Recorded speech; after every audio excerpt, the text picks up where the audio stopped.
High B P ಇತ್ತಂದ್ರೆ ಪ್ರತಿದಿನ ಈ 4 ಆಸನಗಳನ್ನ ಬೆಳಗ್ಗೆ ಮತ್ತು ಸಾಯಂಕಾಲ ಖಾಲಿ ಹೊಟ್ಟೆಯಲ್ಲಿ ಪ್ರತಿದಿನ ಮಾಡಿದ್ರಿ ಅಂತಂದ್ರೆ ಸೊ ಹೈ ಬಿ ಪಿ ಕಂಟ್ರೋಲ್ಗೆ ಬರ್ತೈತ್ರಿ. ನಮಸ್ತೆ, ನಾನು ಮಂಜುಳಾ, ನಿಮ್ಮ ಯೋಗ ಕೋಚ್. ಹೈ ಬಿ ಪಿ ಬರೋಕ್ಕೆ ಕಾರಣ ಅಂತಂದ್ರೆ ಒಂದು ಅನುವಂಶಿಕವಾಗಿರ್ಬೋದು, ಇನ್ನೊಂದು ಒಬ್ಯಾಸಿಟಿ ಇದ್ರೆ ಹೈ ಬಿ ಪಿ ಬರ್ತೈತಿ. ಹಾಗೆ ಮಸಾಲೆ ಪದಾರ್ಥ ಮತ್ತು ಎಣ್ಣೆ ಪದಾರ್ಥಗಳನ್ನು ಜಾಸ್ತಿ ತಿನ್ನೋದ್ರಿಂದ ಕೂಡ ಹೈ ಬಿ ಪಿ ಬರ್ತೈತಿ. ಆಮೇಲೆ ಮೇನ್ ಅಂತಂದ್ರೆ ಸ್ಟ್ರೆಸ್ಸು ಮತ್ತು ಸರಿಯಾಗಿ ನಾವು ಬ್ರೀದ್ ಮಾಡದೇ ಇರೋದ್ರಿಂದ ಕೂಡ ಹೈ ಬಿ ಪಿ ಬರ್ತೈತಿ. ಸೊ ಅದಕ್ಕಾಗಿ 4 ಆಸನಗಳನ್ನು ಪ್ರಾಕ್ಟೀಸ್ ಮಾಡೋಣ್ರಿ. ಈ ಆಸನಗಳನ್ನು ನೀವು ಪ್ರತಿದಿನ ಮಾಡ್ತಾ ಹೋದ್ರಿ ಅಂತಂದ್ರೆ ಸೊ ಹೈ ಬಿ ಪಿನ ನೀವು ನ್ಯಾಚುರಲ್ ಆಗಿ ಕಂಟ್ರೋಲ್ ಮಾಡ್ಬೋದ್ರಿ. ಸೀದಾ ಕುತ್ಕೋರಿ, ಬೆನ್ನು ಕತ್ತು ನೇರವಾಗಿರಲಿ, ಸಹಜವಾದ ಉಸಿರಾಟ.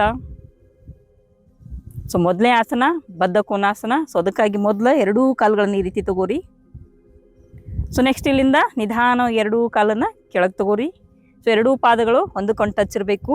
ಸೊ ನೆಕ್ಸ್ಟ್ ಕಾಲು ಭಾಳ ಮುಂದೆ ಹೋಗಿರ್ತಾವು. ಸೊ ಅದಕ್ಕಾಗಿ 2 ಕೈ ಹಿಡಿದ ಇನ್ನೂ ಸ್ವಲ್ಪ ನಿಮ್ಮ ಕಡೆ ತಗೋರಿ ಕಾಲನ್ನು. ಸೊ ನಂತರ 2 ಕೈಗಳನ್ನ ಇಂಟರ್ಲಾಕ್ ಮಾಡಿಕೊಂಡು ಪಾದದ ಕೆಳಗೆ ಈ ರೀತಿ ಇಟ್ಕೋರಿ. ಸೊ ನೆಕ್ಸ್ಟ್ ಇಲ್ಲಿಂದ ಕೈನ ಸ್ಟ್ರೆಚ್ ಮಾಡಿರಿ.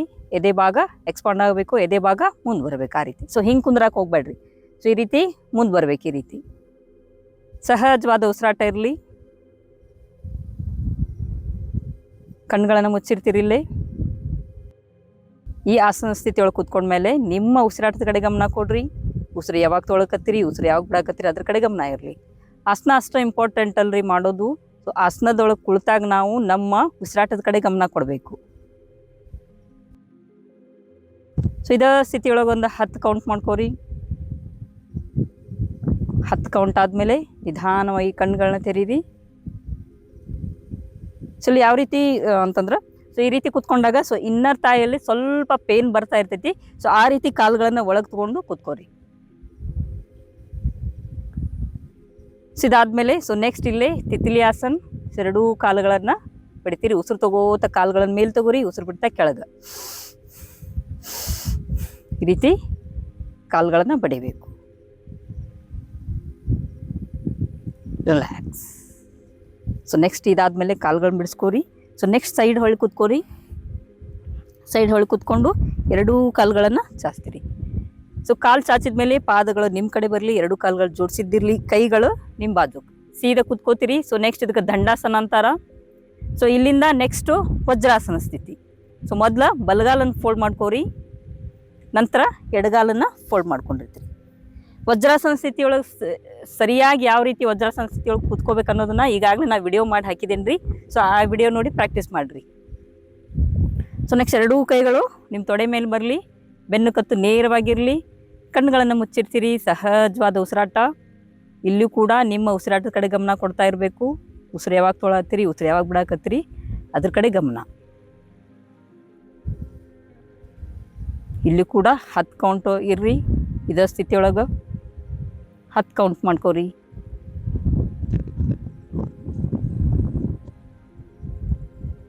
ರಿಲ್ಯಾಕ್ಸ್. ನಿಧಾನವಾಗಿ ಕಣ್ಗಳನ್ನ ತೆರೀರಿ. ಸೊ ನೆಕ್ಸ್ಟ್ ಇಲ್ಲಿಂದ ಬಾಲಾಸನ, ಸೈಡ್ ಪೋಸ್ಚರ್. ಸೀದಾ ಕುತ್ಕೊಂಡಿರ್ತೀರಿ. ಸೊ ನೆಕ್ಸ್ಟ್ ಇಲ್ಲಿ ಉಸಿರು ತಗೋತ 2 ಕೈಗಳನ್ನು ಮೇಲೆ ತಗೋರಿ. ಉಸಿರು ಬಿಡ್ತಾ ನಿಧಾನವಾಗಿ ಮುಂದೆ ಬಾಗ್ತಾ ಹೋಗಬೇಕು. ಉಸಿರನ್ನು ಹೊರಗಾಗ್ತಾ ನಿಧಾನವಾಗಿ ಮುಂದೆ ಬಾಗ್ತಾ ಹೋಗ್ರಿ.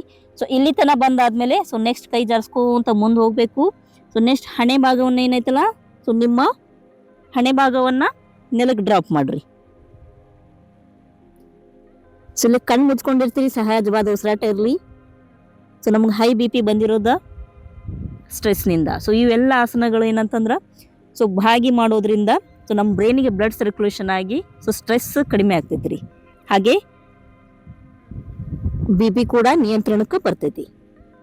ಸೊ ಈ ರೀತಿ ನಿಮಗೆ ಮುಂದೆ ಭಾಗಕ್ಕೆ ಸಾಧ್ಯ ಆಗಿಲ್ಲಪ್ಪ ಅಂತಂದ್ರೆ ಸೊ ಮೊದಲು ಈ ರೀತಿ ತೊಗೊಂಡಿರ್ತಿರಲ್ಲ ಕೈನ ಮೇಲೆ ಉಸಿರು ತಗೋತಾ ಸೊ ನೆಕ್ಸ್ಟ್ ಮುಂದೆ ಬಾಗ್ತಾ ನಿಮಗೆ ಎಷ್ಟು ಸಾಧ್ಯ ಆಕೈತಷ್ಟು ಮುಂದೆ ಬಾಗ್ತೀರಿ. ಈ ರೀತಿ ಇಷ್ಟು ಸಾಧ್ಯ ಆದ್ರೆ ಇಷ್ಟು ಬಾಗ್ರಿ, ಅಥವಾ ಇಷ್ಟು ಸಾಧ್ಯ ಆದ್ರೆ ಇಷ್ಟು ಬಾಗಿರ್ತೀರಿ. ಇಲ್ಲ ಅಂತಂದ್ರೆ ಮುಂದೆ ಭಾಗಕ್ಕೆ ಆಗ್ತಾ ಇಲ್ಲಪ್ಪ ಅಂತಂದ್ರೆ ಸೊ ಈ ರೀತಿ 2 ಕೈಗಳನ್ನು ಮುಷ್ಟಿ ಮಾಡ್ಕೋರಿ. ಹಿಂಗೆ ಸೊ ಮುಷ್ಟಿ ಮಾಡಿಕೊಂಡು ಕೈನ ಈ ರೀತಿ ನೆಲಕ್ಕೆ ಡ್ರಾಪ್ ಮಾಡಿರಿ. ಸೊ ಹಣೆ ಭಾಗವನ್ನು ಏನು ಮುಷ್ಟಿ ಮಾಡಿರಲ್ಲ ಹಣೆ ಭಾಗವನ್ನು ಇದ್ರ ಮೇಲೆ ಡ್ರಾಪ್ ಮಾಡಿರ್ತೀರಿ. ಕಣ್ಣುಗಳನ್ನು ಮುಚ್ಚಿರ್ತೀರಿ. ಸಹಜವಾದ ಉಸಿರಾಟ ಇರಲಿ.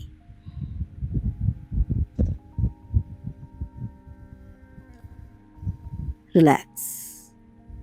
ಅಕಸ್ಮಾತ್ ಈ ರೀತಿನೂ ಮಾಡೋಕ್ಕಾಗಿಲ್ಲಪ್ಪ ಅಂತಂದ್ರೆ ಸೊ ನೆಕ್ಸ್ಟ್ ಇನ್ನೊಂದು ರೀತಿ ಮಾಡ್ಬೋದು ನೀವು. ಮತ್ತೆ ಉಸಿರು ತಗೋತ ಎರಡೂ ಕೈಗಳನ್ನು ಮೇಲೆ ತೊಗೊಂಡಿರ್ತೀರಿ. ಸೊ ಉಸಿರು ಬಿಡ್ತಾ ಈ ರೀತಿ ಕೈಗಳನ್ನು ಈ ರೀತಿ ತಗೋಬೋದು.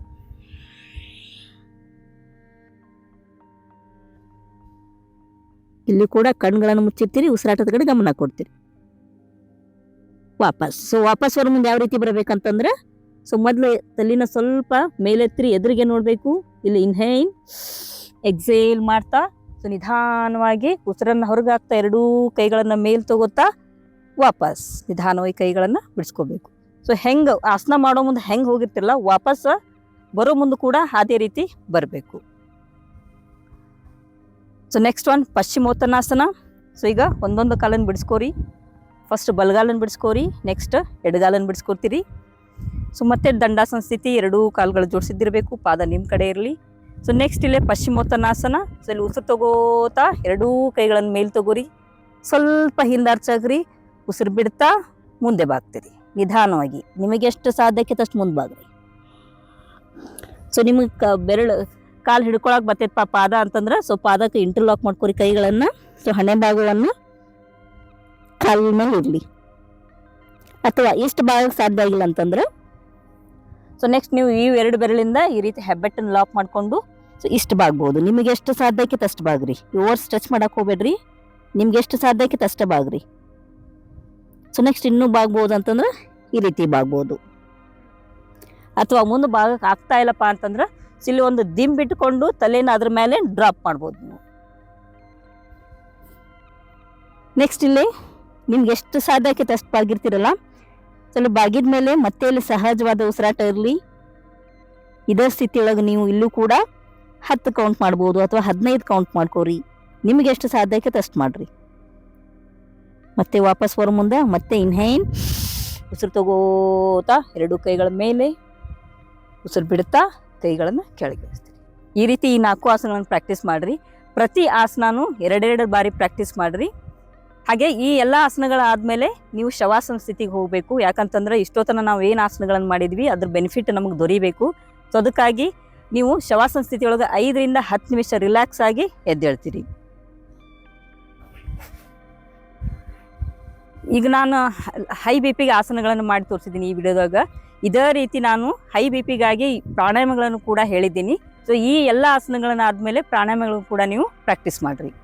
ಈ ಎಲ್ಲ ಆಸನಗಳನ್ನು ನೀವು ಪ್ರತಿದಿನ ಬೆಳಗ್ಗೆ ಮತ್ತು ಸಾಯಂಕಾಲ ಅಥವಾ ಬೆಳಗ್ಗೆ ಆದರೆ ಬೆಳಗ್ಗೆ ಖಾಲಿ ಹೊಟ್ಟೆಯಲ್ಲಿ ಪ್ರಾಕ್ಟೀಸ್ ಮಾಡಿರಿ. ನಿಧಾನವಾಗಿ ಮಾಡಿರಿ ಎಲ್ಲನೂ. ಈ ವಿಡಿಯೋ ಇಷ್ಟ ಆದಲ್ಲಿ ಲೈಕ್ ಮಾಡಿರಿ, ಶೇರ್ ಮಾಡಿರಿ, ಸಬ್ಸ್ಕ್ರೈಬ್ ಮಾಡಿರಿ. ನಿಮ್ಮ ಅನಿಸಿಕೆಗಳನ್ನು ಕಮೆಂಟ್ ಮೂಲಕ ತಿಳಿಸಿರಿ. ಯೋಗ ಸಾಧನೆಗೆ ಜಯವಾಗಲಿ.